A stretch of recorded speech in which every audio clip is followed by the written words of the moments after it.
pointe et ruine le repas. Je dirais bien, quel dommage. Mais il faut reconnaître qu'Archie avait l'air plutôt satisfaite que cette affaire de mariage ne se fasse pas. Ils se battent, ils s'en sortent. Des sbires de la Stolka viennent prêter main forte aux géants d'acier, et finalement, les ennemis déguerpissent de là en se téléportant. En se téléportant. Quel pouvoir de frimeur, franchement. Pratique, certes, mais frimeur quand même. Au même moment, Esteban est enlevé. Il a juste le temps d'avertir Archie de ce qu'il se passe de son côté. Orson, son collègue de travail, s'est lâchement enfui. Archie et Shaun vont l'interroger, accompagnés de Timéry, leur chauffeur, et de Rachel, qui ne trouve rien de mieux que de se saouler à l'alcool.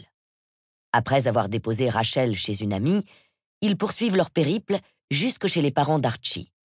Non pas qu'elle veuille y retourner, mais il se pourrait qu'il n'ait pas dit toute la vérité. Il se pourrait aussi qu'il soit plus en sécurité chez ses parents. Il se pourrait aussi que le ravisseur d'Esteban l'ait contacté et lui ait ordonné de faire la démonstration de ses pouvoirs si jamais elle veut retrouver son meilleur ami vivant. En arrivant, elle découvre que le manoir est en feu, ce qui la perturbe franchement.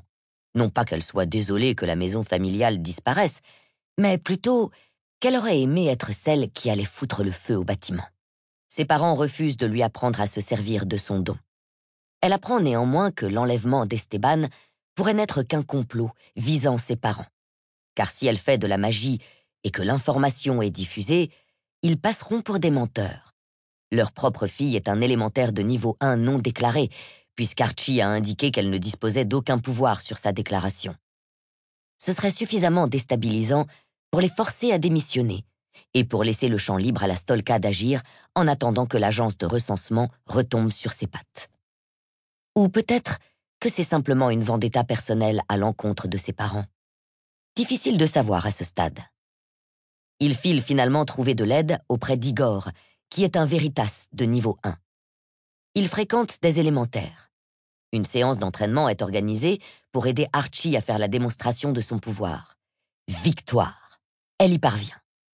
Le ravisseur la contacte alors et lui donne rendez-vous à l'aube au lac Merced. Entre-temps, un téléporteur veut s'en prendre à Shaun. Archie s'occupe de lui pour découvrir qu'il s'agit d'une personne mutilée qui ne sait ni lire ni écrire et qui est muet. Elle l'envoie à l'hôpital après que Craig a utilisé son pouvoir pour le mettre hors d'état de nuire. Craig, c'est un peu le Wolverine des temps modernes. Il peut faire sortir des pics de son corps. Shaun, Craig et Archie se dirigent au lac Merced. Le ravisseur d'Esteban les trouve. C'est fou. Il ressemble comme 2 gouttes d'eau à Adam, le frère d'Archie. C'est donc un autre clone de la Stolka.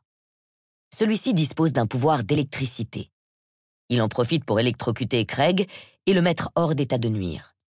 Les parents d'Archie et leur milice débarquent au lac Merced. Ils ont probablement collé un mouchard sur l'un d'entre eux pour pouvoir les suivre à la trace.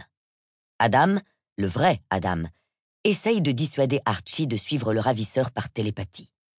Elle parvient à s'enfuir en laissant Shaun et Craig derrière elle. Elle monte dans la voiture du ravisseur après avoir subi une énième attaque. Ils arrivent jusqu'au repère de l'individu. Elle retrouve Esteban, qui a l'air en bonne santé. Le pauvre, on l'a privé de chamallow. À leur niveau moral, ça va pas tip-top. Archie est heureuse de le retrouver. Mais elle est aussi blessée par les derniers combats. Une balle lui a effleuré le bras, elle pisse le sang. Elle s'est pris également un choc à la tête et le ravisseur d'Esteban l'a électrocutée pour s'assurer qu'aucun micro ou tracker qu'elle pourrait avoir sur elle ne fonctionne. Résultat des courses, Archie perd connaissance dans la cellule où ils sont, à Palo Alto, avec Esteban mortellement inquiet à côté d'elle. C'est à cet endroit précis que nous retrouvons nos personnages. Chapitre 1. On rencontre souvent sa destinée par les chemins qu'on a pris pour l'éviter. Kung Fu Panda. « Nom d'un panda sans bambou !» criai-je en me redressant d'un coup sec. J'ouvris les yeux sur la même cellule grise et sombre. Esteban était à ma droite et Adam était en face. Les rouages de mon cerveau s'activèrent. Adam, mon frère, était télépathe. Cet Adam n'était pas mon frère. Il n'était qu'un clone qui disposait d'un pouvoir particulier, un pouvoir qui ne me revenait pas en tête. « Il t'a lancé une décharge électrique pour te réveiller », expliqua mon meilleur ami.